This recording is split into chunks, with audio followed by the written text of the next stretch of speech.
Recording by Vikas Film.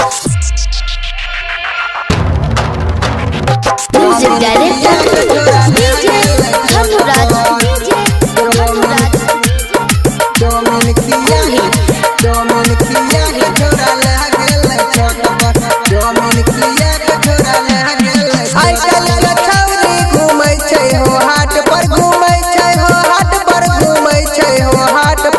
Chow mein खिया के छोरा ले गेलै छत पर चौमिन खिया के छोरा ले गेलै छत पर आइ काल्हि के छौरी घुमै छै हो हाट पर घुमै छै हो हाट पर घुमै छै हो हाट पर चौमिन खिया के छोरा ले गेलै छत पर चौमिन खिया के छोरा ले गेलै छत पर छोरा ले गेलै छत पर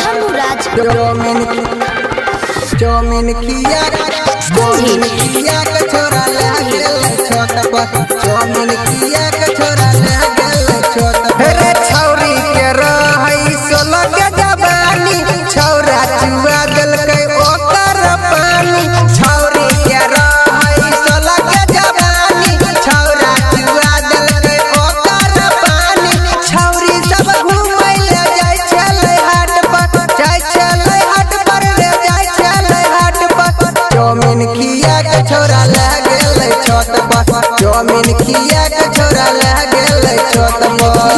छोरा ले गेलै छत पर चौमिन